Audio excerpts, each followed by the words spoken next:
toward Rangy. He hunched in his jacket as he walked around the stone courtyard wall toward the doors of the lobby. His keys were color-coded, something his brothers called anal and he deemed efficient. In seconds, he was out of the cold and into the building. He hit the lights, then just stood there, grinning like a moron.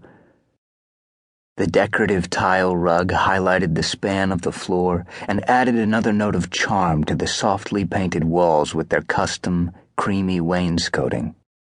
Beckett had been right on target about leaving the sidewall exposed brick, and their mother had been dead on about the chandelier. Not fancy, not traditional, but somehow organic with its bronzy branches and narrow, flowing globes centered over that tile rug. He glanced right, noted the lobby restrooms with their fancy tiles and green-veined stone sinks had been painted. He pulled out his notebook, jotted down the need for a few touch-ups before he walked through the stone arch to the left. More exposed brick. Yeah, Beckett had a knack. The laundry room shelves showed ruthless organization. That would be Hope's hand. Her iron will had booted his brother Ryder out of his on-site office so she could start organizing. He paused at what would be Hope's office, saw his brother's mark there, the sawhorses and a sheet of plywood forming his rough desk, the fat white binder, the job Bible, some tools, cans of paint. Wouldn't be much longer, Owen calculated, before Hope kicked Ryder out again. He continued on, stopped to bask at the open kitchen. They'd installed the lights, the big iron fixture over the island, the smaller versions at each window. Warm wood cabinets, creamy accent pieces, smooth granite paid compliment to gleaming stainless steel appliances. He opened the fridge, started to reach for a beer. He'd be driving shortly, he reminded himself, and took a can of Pepsi instead before he made a note to call about installation of the blinds and window treatments. They were nearly ready for them. He moved on to reception, took another scan, grinned again. The mantel Ryder had created out of a thick old plank of barnwood suited the old brick and the deep open fireplace. At the moment, tarps, more paint cans, more tools crowded the space.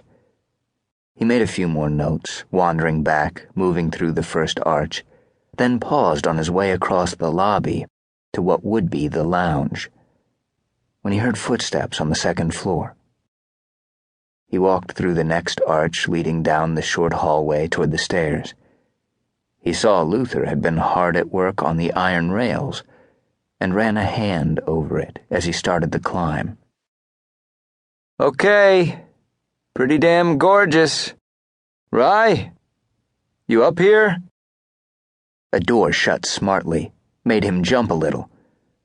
His quiet blue eyes narrowed as he finished the climb. His brothers weren't against screwing with him, and damned if he'd give either of them an excuse to snicker. "Ho-ho!" he said in mock fear. "It must be the ghost. I'm so scared."